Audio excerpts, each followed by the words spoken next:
วัสดีค่ะมาพบกันอีกเช่นเคยค่ะกับช่อง PPP Channel นะคะค่ะในคลิปนี้นะคะปาก็จะพาเพื่อนๆมาทำดอกมะลิจากกระดาษย่นค่ะ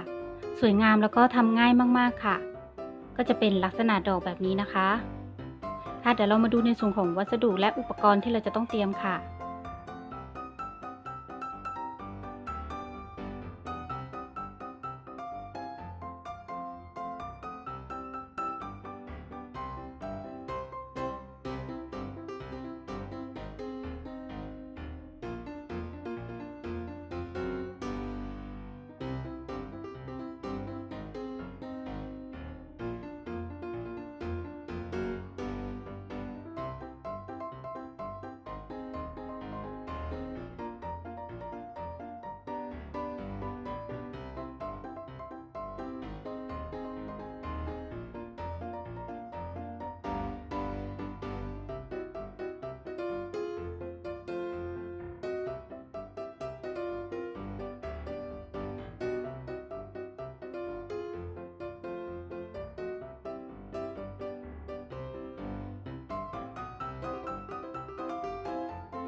ค่ะก็เสร็จแล้วนะคะสำหรับวิธีทำดอกกุหลาบจากกระดาษย่นค่ะ